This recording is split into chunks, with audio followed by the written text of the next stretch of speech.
Hey everyone, Jatt here. In Week 9 of the 2016 NA LCS Summer Split, TSM battled Immortals for control of first place. The result? A climactic series and a final fight that resulted in a pentakill for Doublelift and a victory for TSM. Unlike previous pentakills on Teamfight Breakdown, we won't be focusing on exactly how Doublelift picked up each kill. Instead, we're breaking down TSM's great target selection and spacing, and showing how both Immortals and TSM are masters of what we call front-to-back teamfighting. Let me explain. Front-to-back teamfighting breaks up standard team compositions into battle lines. Tanks make up the front line, and damage dealers make up the back line. In games like this one, without assassins, front-to-back teamfighting is often the most effective type of teamfighting, and it's what both TSM and Immortals use here. At the start, TSM threatens Baron as a means to draw Immortals towards them for a fight. The idea is to wait until Immortals come to check, then use the combined move speed enhancements of Sivir, Karma, Zilean, and Hecarim to engage them in a fight.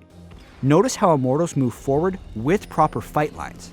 They've got their front line leading, making their own priority targets harder to reach. Let's get into it. As TSM engage the fight, Immortals do their best to move back as a unit and kite TSM.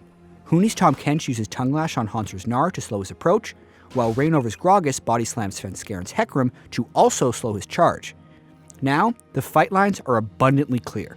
Svenskaren uses Onslaught of Shadows to try and disrupt Immortal's backline, but only ends up hitting Adrian's Sona, since Pobelter's Malzahar is immune thanks to Void Shift. This is where Reignover further separates TSM's frontline and backline.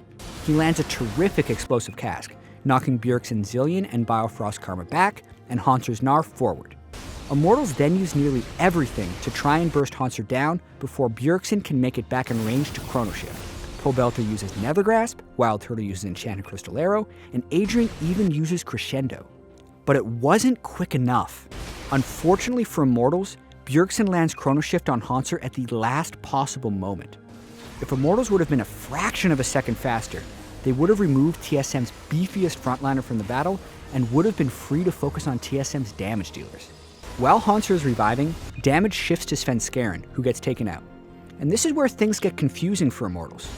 Huni's inclined to move towards TSM's backline, however the rest of Immortals stay back, waiting for Haunter to revive. This gives TSM's backline crucial time to focus Huni down while not taking fire from the rest of Immortals. Haunter revives, immediately Gnars Adrian against the wall, then goes back on to resume his frontline duties.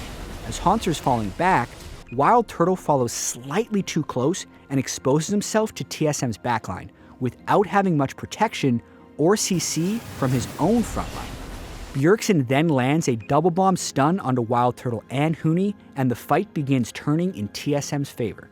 As Wild Turtle's being focused by TSM, Reignover looks to land CC onto Doublelift by body slam flashing him for a quick stun.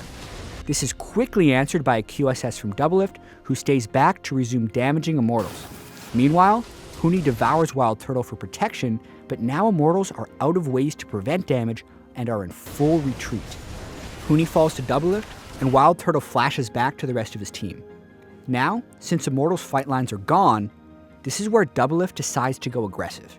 Unlike when Wild Turtle previously moved forward for damage, Doublelift gets to go up against an Immortal squad that's completely out of CC and can only fight back with damage.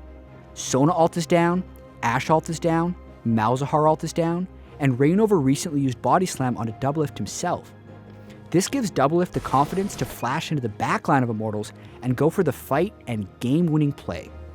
Despite missing his Boomerang Blade entirely, Doublelift has just enough damage to take down Wild Turtle and Adrian, before turning to get one last hit onto Reignover.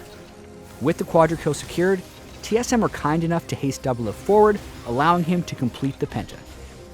Looking back, both Immortals and TSM had strong understanding of teamfight fundamentals.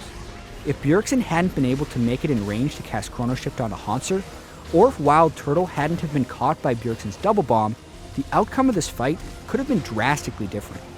And even though it was close, TSM and Doublelift played it better. TSM had their tanks in front for the majority of the fight, and Doublelift found the perfect opening to flash forward and make the play when all enemy counters were on cooldown.